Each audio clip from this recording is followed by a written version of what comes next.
Khabagare tsheko ya molatofadiwa wa tlhotlheletso ya dikhuduego tsa phukwi Khanyile e sutiseditswe go kgwedi eno e tlhola malatsi a le 19.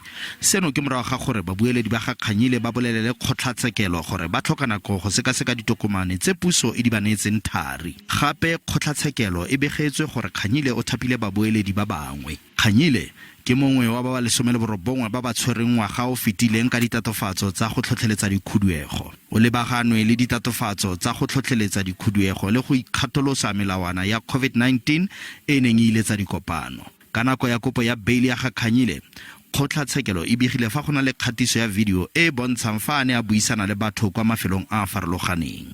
The matter was set down for trial from today till the 26th of August. The state was prepared, and the prosecutor even went as far as to say that witnesses from other provinces were brought in court today for the trial to proceed.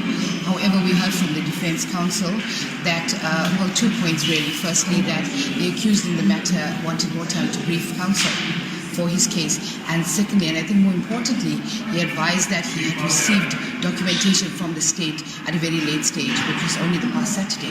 However, the prosecutor in the matter did advise the court that the state had made several attempts from July to secure the attention of the defense, to provide them with what he mentioned was just 4 WhatsApp messages or clips, to discuss those with them and also to share various documents. Resale for Khanyile, we make a I'm telling you, there's no case there. There's no video of me carrying a rice or burning a mall. There's no video there, me instructing people and say, my sister, go and burn that mall. Khanyile o ntshitswe ka bail ya diranta di le 5,000 le taelo ya gore ga a tshwanela go kwala sepe mo mafaratlhatlheng a Twitter.